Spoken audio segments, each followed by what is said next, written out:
우리가 지난 몇 주 동안 성탄을 맞이하고 준비한 사람들을 우리가 생각해 보았습니다.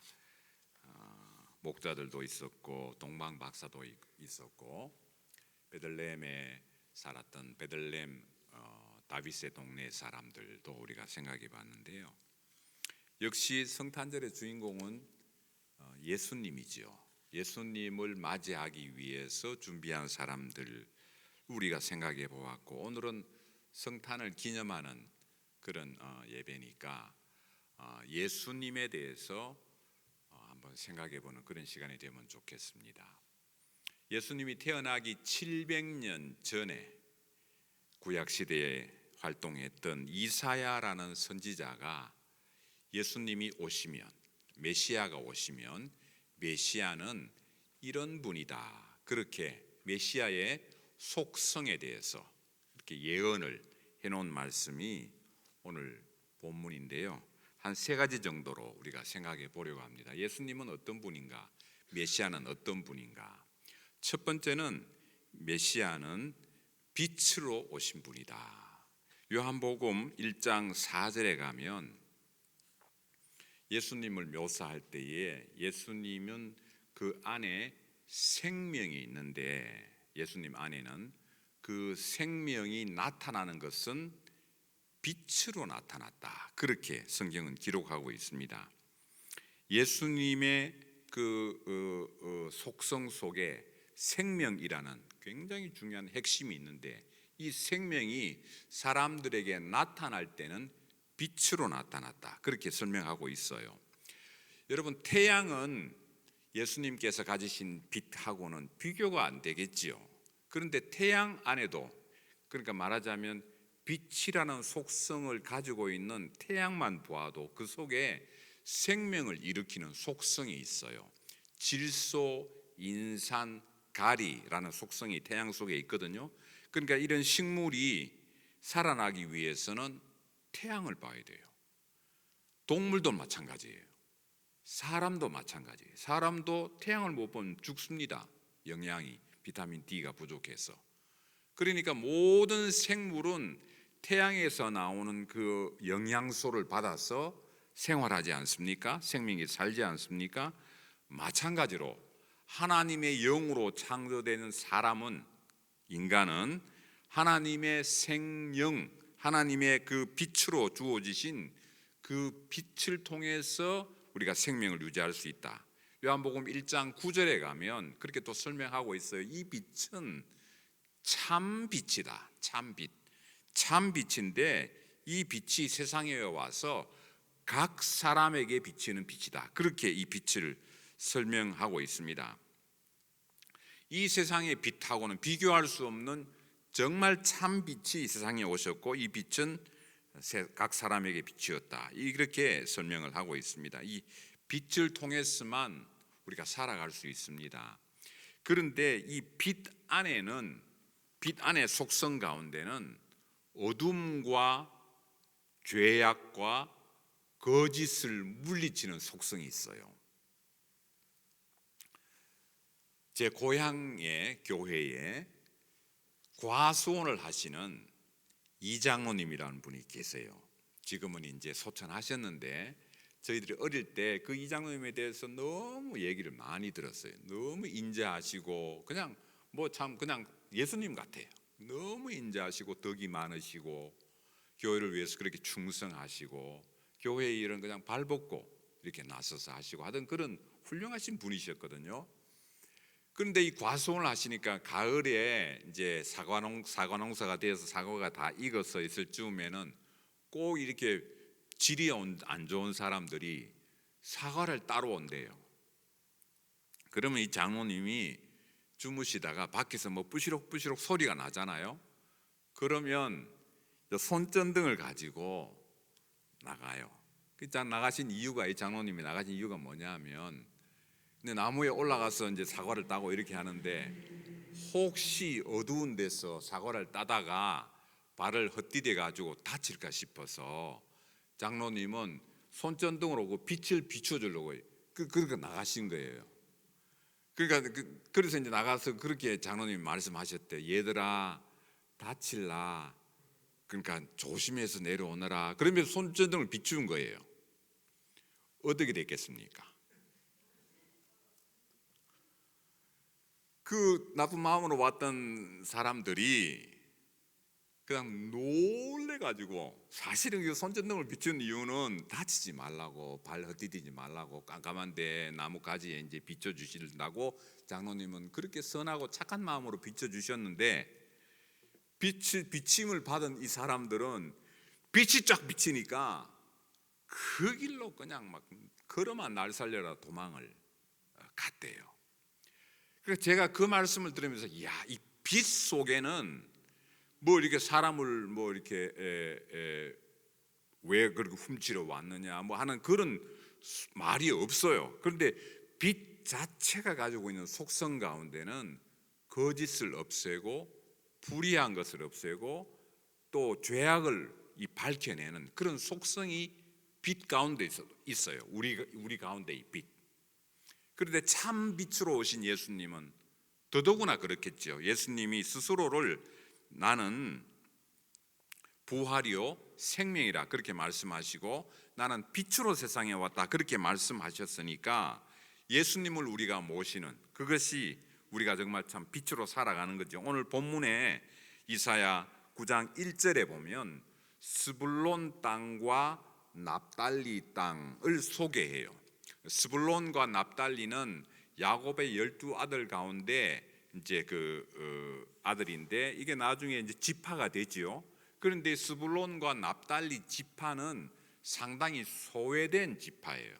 곽광을 받는, 주목을 받지 못하는 지파예요. 그러니까 이 사람들이 저 갈릴리라고 이스라엘의 북쪽에 있는 갈릴리보다도 더 위쪽에 있는 땅을 그러니까 분배를 받았어요.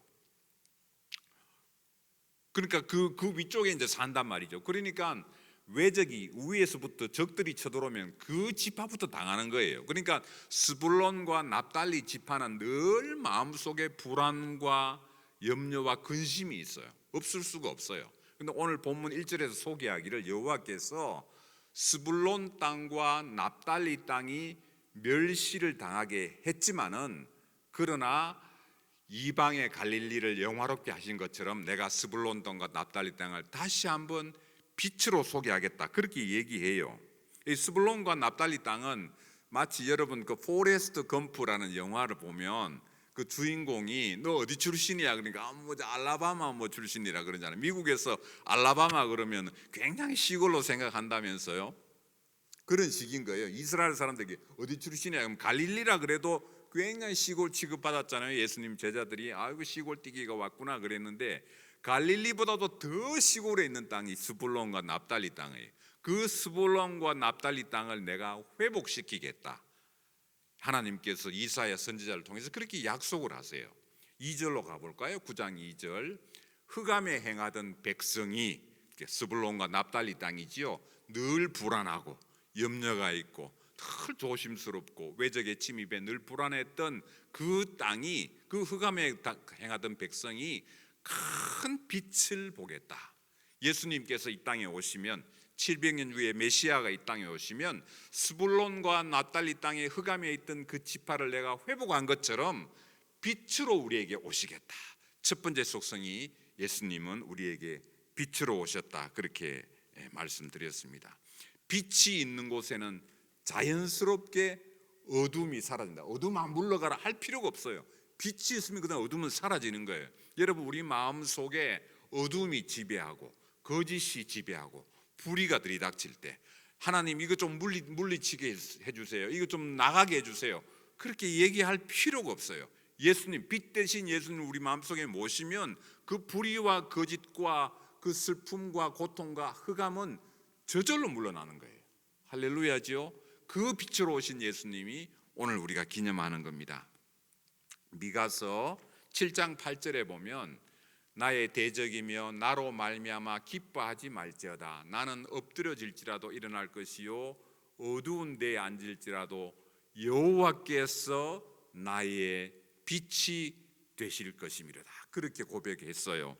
시편 119편 105절에도 보니까 주의 말씀은 내 발의 등이요 내 길의 빛이니이다 그랬습니다. 우리가 정말 참 말씀 되신 예수님, 말씀으로 계셨지만 우리에게 육신으로 성육신하신 예수님을 모심으로 말미암아 내 길에 빛이 되는 그분을 우리가 따라가는 귀한 우리 참 성도들 되기를 주의 이름으로 축원합니다. 예수님의 속성 메시아 속에는 빛의 속성이 있고요. 두 번째는 오늘 본문 3절로 갑니다. 이사야 9장 3절에 가니까 주께서 이 나라를 창성하게 하시며 그 즐거움을 더하게 하셨으므로, 이런 표현이 나와요.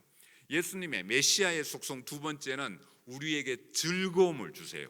기쁨을 주세요. 그런데 이 즐거움은 어떤 즐거움이냐 하니까 본문에 참 재미있는 표현을 했어요. 추수하는 즐거움이랍니다. 추수하는 즐거움.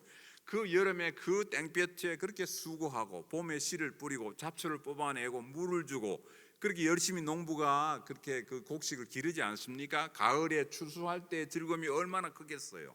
농사꾼 같으면. 근데 이걸 우리 삶에 이제 적용하면 학생은 열심히 공부해서 좋은 성적을 얻고 좋은 학교에 들어가는 그 즐거움이 있죠. 직장인들 열심히 직장 생활해서 자영업 사업하시는 분들은 열심히 사업해서 그 얻는 수익, 또 수확이 있죠. 그때 누리는 즐거움 같은 즐거움을 누리게 해줄 것이다. 추수하는 즐거움. 두 번째 즐거움은 탈취물을 나눌 때의 즐거움이랍니다. 이 탈취물이라는 것은 전리품이죠. 전쟁에 나가서 승리해서 누리는 그 수확물, 그걸 탈취물이라고 하지 않습니까?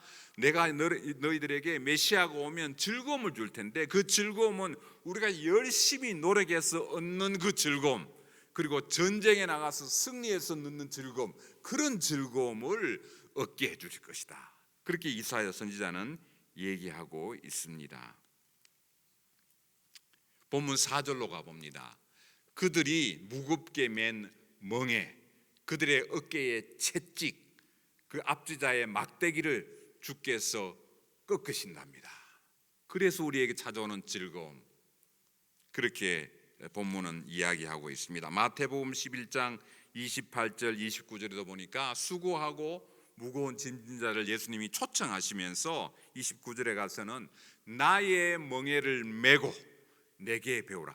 예수님한테 가면 내 멍에가 다 벗어지는 게 아니고 예수님한테 가면 예수님이 멍에를 가볍게 매는 방법을 가르쳐 준답니다. 우리가 세상을 살면서 멍에가 없을 수 없잖아요.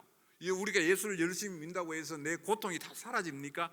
염려와 근심이 사라집니까? 그런 게 없죠. 또 내일 가면 또 세상 살아가면서 우리가 이렇게 닥치는 수많은 염려와 근심거리가 있죠. 그런데 예수님한테 가면 수고하고 무거운 짐진 우리들이지만은 예수님처럼 가볍게 맬 수 있는 방법을 가르쳐 준대요.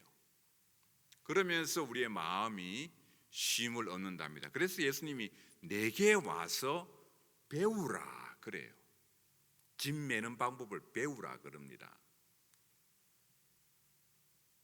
여러분, 시골에 산에 나무하러 갈 때 지게를 매는 것도요, 지게 안 매본 사람은 그거 못 맵니다.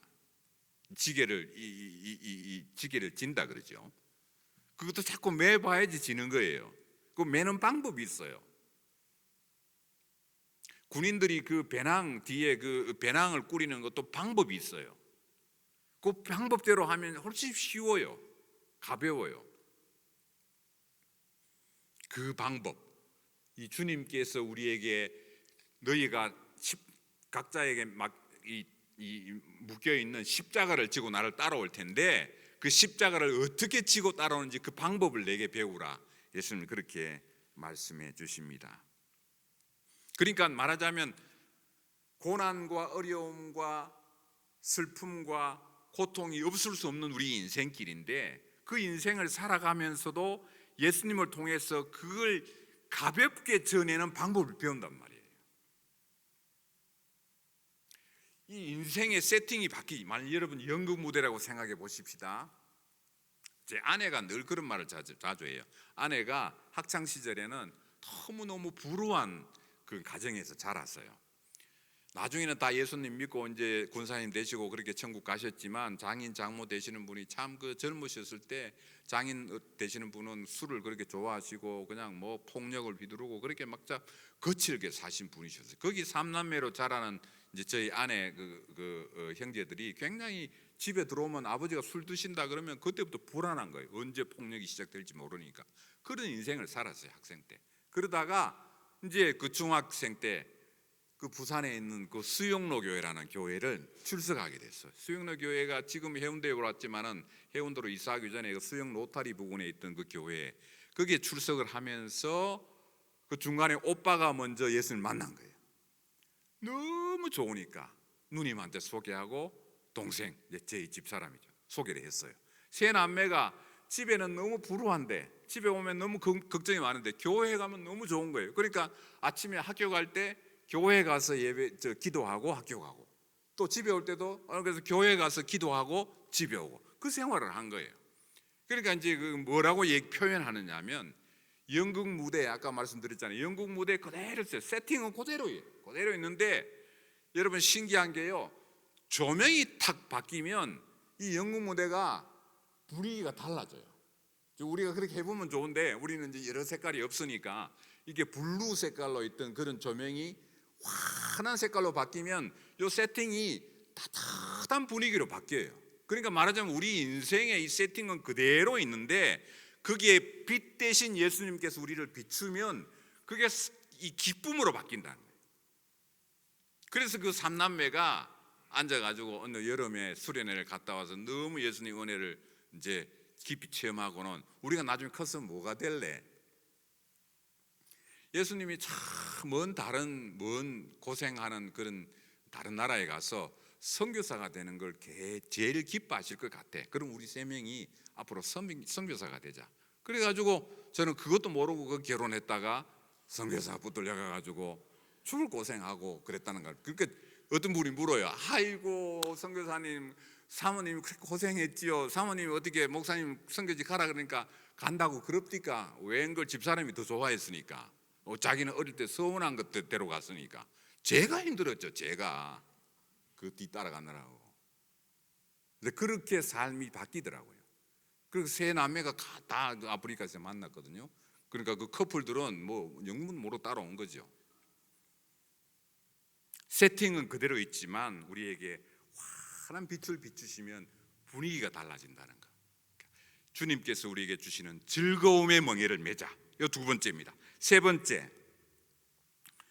번째는 처음에 그 메시아의 속성은 첫 번째는 빛으로 오셨고, 두 번째는 즐거움으로, 기쁨으로 오셨다 그랬잖아요. 세 번째는 왕으로 오셨습니다. 세상에 왕이 얼마나 많습니까? 역사적으로 참 수많은 왕들도 있고 훌륭한 왕도 있었고 독재자도 있고 뭐 그랬죠. 그런데 예수님께서 오시는 이 참 왕은 평강의 왕으로 오신답니다. 평강의 왕. 오늘 본문 6절로 가볼까요? 이사야 9장 6절에 가니까 한 아기가 우리에게 낳고, 쭉 이제 소개한 다음에 저 끝에 가니까 평강의 왕이라 할 것입니다. 그렇게 이사야 선지자가 우리들에게 예수님을 소개하고 있어요. 그분은 우리에게 평강의 왕으로 오신다. 이게 영어 표현으로 보면 여기 보면 기묘자라 못사라 이건데, 이 한국말이 더 어려워요. 영어 표현은 wonderful counselor예요. wonderful counselor. 우리 카운셀링 받잖아요. 카운셀러인데 wonderful 하대. wonder가 full 하대요. wonder가 full한 카운셀러야. 기묘자 못사를 그렇게 번역했습니다. 그 다음에 전능하신 하나님은 mighty God. 그 다음에 everlasting Father, Prince of Peace, 이렇게 번역했어요, 영어는. 그래서 여러분 핸델의 메시아의 그 12번째 그 곡에 보면 이런 찬양이 있잖아요. 우리를 위해 나셨다 하나기 우리를 위해 하는 합창곡이 있거든요. 유명한 합창곡. 거기 바로 이제 이사야 9장 6절 요 말씀을 텍스트로 해서 핸델이 곡을 쓴 거예요. 우리가 조금 전에 찬송도 했지 않습니까? 평강의 왕이 오시니 다 평안하여라. 그 소란하던 세상이 다 고요하도다. 평강의 왕이 오시니, 우리가 그렇게 찬양했습니다. 예수님이 이 땅에 오신, 메시아가 이 땅에 오시는 것은 빛으로 오시고 기쁨으로 오시고 왕으로 오시는데, 이 왕은 평강의 왕으로 오신다 그랬습니다. 본문 7절로 가볼까요? 이 평강의 왕을 구체적으로 묘사를 해요. 어떤 평강의 왕이냐 하니까 그 정사와 평강의 더함이 무궁하며 또 다윗의 왕자와, 그렇게 표현했어요. 그러니까 평강의 왕이 어떤 왕이냐면 다윗 왕 같은 왕이 오시겠다, 그렇게 얘기해요. 저도 조금 전에 오늘 저 시간이 나서 그 2차 대전에 관련되는 영화를 한 편 이렇게 잠깐 이렇게 봤는데, 보니까 유대인들이 죽으면요, 전쟁에서 유대인들이 나가서 2차 대전에 죽으면 보통은 이제 십자가로 이렇게 묘지를 세우는데, 유대인이 죽으면 그게 별 모양으로 해가지고 묘지를 이렇게 합디다. 제가 그 장면을 봤어요. 진짜 인상 깊었어요. 그 별이 다윗의 별이잖아요. 유대인들이 저 수용소에, 히틀러의 그 수용소에 끌려갔을 때 가슴에 붙어있던 별도 다윗의 별이거든요. 지금 이스라엘 국기에 붙어있는 별도 다윗의 별이에요. 그러니까 이스라엘 사람들은 다윗 하면, 지난번 제가 말씀드렸죠, 한국 사람들이 저 광개토 대왕 하는 식으로, 그때 우리가 참 이 만주벌판 발해 저 그 중국 남부, 중국 동부 지역을 우리가 다 지배했었어 하는 그때의 호연지기와 포부를 느끼게 해주는 그런 참 그 자부심을 뿜뿜하게 해주는 그런 왕이에요, 다윗 왕이라는 것은. 그 다윗 왕의 평강을 내가 소개하는 그 왕으로 이 메시아가 오시겠다, 그렇게 얘기를 하세요. 그래서 이후로 영원히 정의와 공의로 그것을 보존하실 것이라. 저는 사실 오늘 12월 24일 저녁 되면 좀 제 마음에, 제 기억 속에 트라우마가 있어요. 트라우마. 이게 참 제 가족 얘기라서 조금 부끄럽긴 한데요, 둘째 아들이 군대를 갈 때가 됐어요. 군대를 갈 때가 됐는데, 저는 이제 애들 둘을 다 이제 해병대 보내려고 생각하고 있었는데, 첫 번째가 해병대에 실패하는 바람에 둘째도 이제 해병대를 갈까 육군을 갈까 생각하고 있는데, 그때 이제 제가 얘기했어요. 둘째가 그 학창 그 사춘기 때 굉장히 많이 그 고민을 많이 하고, 신앙에서도 막 멀어지려고 그러고 막 힘들었어요. 그래서 우리가 금식 기도도 하고 막, 그래서 나중에는 이제 그 찬양을 통해서 조금씩 하나님 앞으로 돌아와서, 나중에는 자기가 서원하기를 저도 아버지처럼 목사가 되고 앞으로 선교사가 되겠습니다, 그렇게 이제 얘가 자기 앞으로 장래 희망을 얘기하더라고요. 그래서 내가 장하다 그렇게 얘기하면서, 네가 어차피 앞으로 목사가 되고 선교사가 될 것 같으면 그냥 일반 군인으로 가지 말고, 저도 이제 옛날에 군종병이라고 군대에 있는 교회에 그러니까 채플린 그 목사님 돕는 그 일을 했었거든요, 군에서. 그래서 이제 그거 하면 네가 앞으로 이 교회의 여러 그 사역들을 경험할 수 있으니까 군대 시절에 군종병을 가면 좋겠다. 그래서 그럼 알겠습니다 해가지고 군종병 시험을 쳤어요. 그때 시험을 치게 해서 합격을 해가지고 군종병으로 갔어요. 그래서 배치를 받아서 저 강원도 어디로 배치를 받았는데, 군단 사령부로 큰 교회에 배치를 받았어요. 10월 달인가 배치를 받고 자대를 가서 12월 24일이 됐어요. 오늘처럼 이제 오늘 24일인데, 그러니까 짝대기 하나 달고 그냥 완전히 생짜로 그냥 막 쫄병이죠. 군대 가니까 그 강원도 또 얼마나 춥습니까? 그런데 이제 그 군인들이 와서 이제 성탄 예배를 드린 거예요. 지금 오늘처럼 이렇게 뭐 해가지고 기쁘다 구주 오셨네 찬송하고 하는데, 예배가 시작하기 직전에 교회 화장실이 터져버린 거예요. 그 파이프가 터져버리니까 그 군목 목사님이 아주 엄하신 분이었어요. 그러니까 짝대기 하나 단 이 군종병이 이제 당장 고치라고 한 거예요. 목사님이 당장 고쳐가지고 주일이 곧 오니까 당장 지금 고치라고 하니까, 걔는 저기 화장실에 가서 그 똥물 다 뒤집어 쓰면서 이제 12월 24일 여기 파티하는 동안에 기쁘다 구주 오셨네 하는 이 장소에 그 소리는 들으면서 똥물을 뒤집어 쓰면서 그걸 이제 뭐 일반 민간 같으면 블러머를 부르겠지요. 한국에 뭐 이렇게 부를 텐데, 군인이 그런 게 어디 있습니까? 뭐 하라고 하면 해야지. 그래서 기술도 없고 한데 그냥 벤치 뭐 이런 거 가지고 이제 하는데 팍 물이 터져 나오니까 그 추운 겨울의 강원도에 그냥 뭐 똥물 뭐 오줌물 다 범벅되면서 옷에 다 뒤집어 쓰고 하는 그런 사건이 있었는 거예요. 그 캐롤을 들려오고, 그러니까 그 얘기를 자기가 메일에 써서 제가 그 메일을 지울 수가 없더라고요. 벌써 10년 정도 지난 세월인데 그 메일을 아프리카로 보낸 거예요. 저희들 아프리카에 있을 때 그 메일을 읽으니까, 여러분 한번 생각해 보세요. 여러분 자식이 군대를 갔는데, 제가 뭐 군대 가서 편한 생활해라 그러고 군종병 보낸 거 아니에요. 가서 교회 이 시스템을 배우고 좀 이렇게 해봐라 그런 면에서 갔는데, 거기서 이제 그렇게 고생을 하고 그냥 똥물 뒤집어서 떠그러니까 그걸 듣는데, 지금은 제가 이렇게 얘기하지만 그때는 정말 참 마음이 아팠어요. 하나님, 이게 뭔 일입니까? 그 지금 같이 참석해서 예수님의 탄생을 축하하는 그런 참 자리에 같이 이렇게 참여하고 하면 좋을 텐데 그것도 못하고 그 추운 날 그걸 똥물 다 뒤집어서 그랬으니 그게 어떻게 되냐고요. 그 부모 마음에.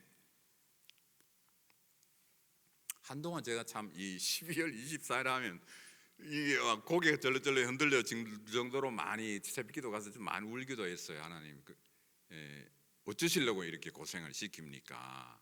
그랬는데 나중에 제가 참 그 하나님으로부터 은혜를 체험하고 그 일로 은혜를 체험하고 기도의 응답으로 주신 게, 내가 너 아들을 얼마나 사랑하는지 아냐? 네가 여기에서 그 경험을 안 해보면 언제 어디서 그 경험을 해보겠냐? 그 훈련을 시킨 거다. 그런 이제 응답을 주셨어요. 그래서 제가 이놈이 한 상병 정도 달았을 때 1년 정도 군 생활을 했을 때 저희들이 안식년 나와서 얘를 데리고 이제 휴가를 받아가지고 어디를 가는, 휴게소를 가는데, 고속도로를 지나서 휴게소를 가는데 이놈이 어디를 가느냐니까 휴게소 저 계단 위에를 바로 쳐다보고 있어요. 보니까 그 계단 위에 누가 있냐니까 휴게소를 청소하는 사람 있죠. 휴게소를 청소하는 사람, 그 휴게소 사람들이 많이 왔다 갔다 하는데 그 청소하는 사람을 물끄러미 쳐다보고 있는 거예요. 그러니까 이제 말하자면 이 아들 눈에는 이제 그런 사람이 보이는 거예요. 어디에 가나. 하나님께서 그런 마음을 심어 주셨다고 생각해요. 그 고생하는 생활을 통해서 가장 천하고 낮고 불쌍하고 소외되어 있는 사람들을 쳐다보는 눈을, 자기는 그 군생활 그 참 쫄병 생활을 하면서 그 고생하면서 그걸 체득한 거예요. 이제는 어디 가나 그런 것부터 봐요. 그래서 그런 사람들을 염려하고 그런 사람들을 위해서 생각하고 하는 그런 갸륵한 마음을 주셨더라고요. 제가 이 예수님께서 이 땅에 오셔서 평강의 왕으로 오셨다는 말씀을 생각하면서 떠오르는 성경 구절이 제 아들 그 얘기하고 더불어서 열왕기하 20장 5절 말씀이 떠올랐어요. 거기 보면 이 여호와께서 이사야에게 네가 가서 히스기야 왕에게 요 말을 전해라. 그러면서 하나님께서 이사야에게 요 말씀을 해주세요. 너는 돌아가서 히스기야에게 이르기를 하고 쭉 얘기하잖아요. 중간에 셋째 절에 보니까 내가 너의 기도를 들었고 너의 눈물을 보았노라. 그 말을 가서 전해라. 히스기야가, 이사야가 전해주는 그 여호와의 말씀, 내가 너의 눈물을 보았다 하는 그 말을 히스기야가 들었을 때 얼마나 위로가 됐겠습니까? 여러분 세상 살아가시다가 남몰래 흘리는 눈물이 있지요. 남몰래 참 가슴 아파하는 그 아픔들, 남들은 다 몰라주고 심지어 부부도 몰라주는 그 마음의 외로움과 고통과 그 괴로움과 말 못할 그런 사정들이 있잖아요. 그런데 어느 날 하나님께서 내가 너의 눈물을 보았다 그랬을 때 그게 얼마나 힘이 되겠습니까? 얼마나 위로가 되겠습니까? 내가 너 눈물을 보았다. 저는 이 말씀 그때 받았어요. 내가 너 아들의 눈물을 보았다. 저는 그렇게 위로를 받았어요. 내 눈물을 보았다. 여러분, 이 성탄절은 예수님께서 우리의 눈물을 보아서 그 눈물 닦아주기 위해서 오신 거예요. 그래서 평강의 왕으로 오신 겁니다. 평강의 왕이라는 게 그냥 개념적인 행위사학적인 무슨 철학적인 얘기가 아니고요, 내가 가장 아파할 때, 내가 가장 외로워할 때, 내가 가장 괴로워할 때, 내가 가장 힘들어할 때 내가 너 눈물을 보았다. 눈물을 보았다. 그래서 내가 이 사람의, 예수님께서 이 땅에 오셨다는 것, 하나님이 말씀으로 계셨던 하나님이 이 땅에 육신의 몸을 입으셨다는 것은 사람의 한계에 오신 것 아닙니까? 안 먹으면 배고프고, 안 자면 피곤하고, 뭐 졸리고, 뭐 참 힘들고, 불쌍한 사람들은 마음이 그냥 괴롭고 하는 그 인간의 한계 속으로 오셨다는 것은 내가 너의 눈물의 그 상황 속을 알기 위해서 왔고, 그걸 닦아주러 왔다는 그 말씀이죠. 예수님 이 땅에 오신 것은 우리의 눈물을 닦아주기 위해서 오신 것이다. 그 말에 얼마나 우리가 위로가 됩니까? 그게 평강의 왕이에요. 평강의 왕. 세상의 권력을 휘두르는, 권세를 휘두르는 왕이 아니라 내가 너의 눈물을 닦아주러 왔다. 계시록 21장 4절, 모든 눈물을 그 눈에서 닦아주시니 다시는 사망이 없고, 애통하는 것이 없고, 혹하는 것이 없고, 아픈 것이 없고, 내가 그걸 위해서 이 땅에 왔고, 그걸 위해서 다시 오실 것이다.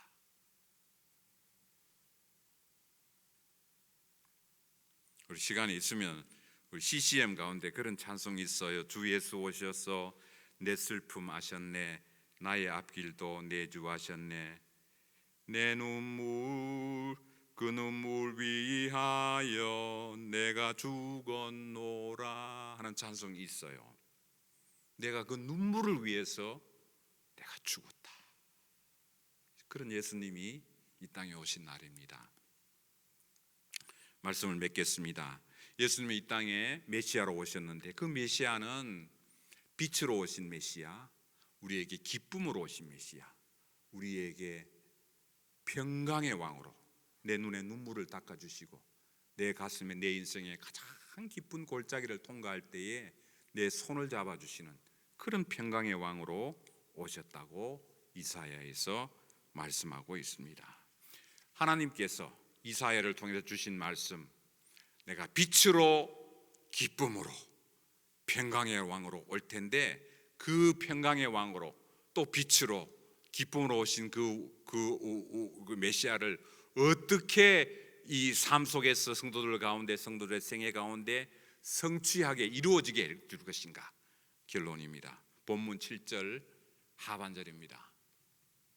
영원히 정의와 공의로 그것을 보존하실 것이라. 만군의 여호와의 열심히, 우리 여호와께서 열심히 그 일을 이룬답니다. 우리 공부 열심히 하라고 열공한다 그러잖아요. 열심히 공부하라고.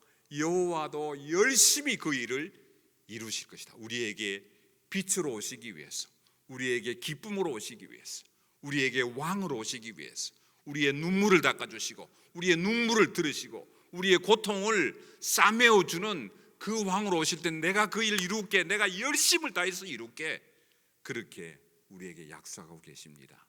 그 여호와의 열심이 우리를 세워주실 줄로 믿습니다. 그 여호와의 열심이 우리에게 발과 발목에, 인대에, 근육에 힘을 주어서 마른 뼈와 같은 참 인생들이지만은 하나님의 군사로 세워주실 줄로 믿습니다. 그 예수님 오시는 귀한 저녁을 기념하는 이 저녁에 나오신 정말 참 우리 성도들이 빛으로 오신, 즐거움으로 오신, 왕으로 오신 예수님과 더불어 참 생애가 기쁘고 즐겁고, 정말 참 빛을 누리고 기쁨을 누리고 왕의 평강을 누리는 귀한 생애를 살아가시기를 주 이름으로 축원합니다. 기도하겠습니다. 하나님 감사합니다. 예수님 보내주셔서 우리들에게 빛을 보여주시고, 빛이 되어주시고, 기쁨과 즐거움이 되어주시고, 우리의 눈물을 닦아주시는 평강의 왕으로 와주셔서 아무도 알지 못하는 고뇌와 슬픔과 고통과 절망 가운데서 우리를 싸매어 주시고, 눈물을 닦아주시고, 우리의 눈물의 기도를 들어주신 그 주님 앞에 나올 수 있도록 그렇게 우리 주님이 우리를 자녀로 삼아주시고, 하나님께서 우리를 다 사랑으로 안아주시고 인도해 주시니 감사합니다. 이 주님과 더불어 기뻐하고, 이 주님과 더불어 참 빛으로 기쁨으로 평강의 왕으로 살아가는 귀한 자녀들 다 될 수 있도록 하나님 이끌어 주십시오. 감사합니다. 예수님의 이름으로 기도하였습니다. 아멘.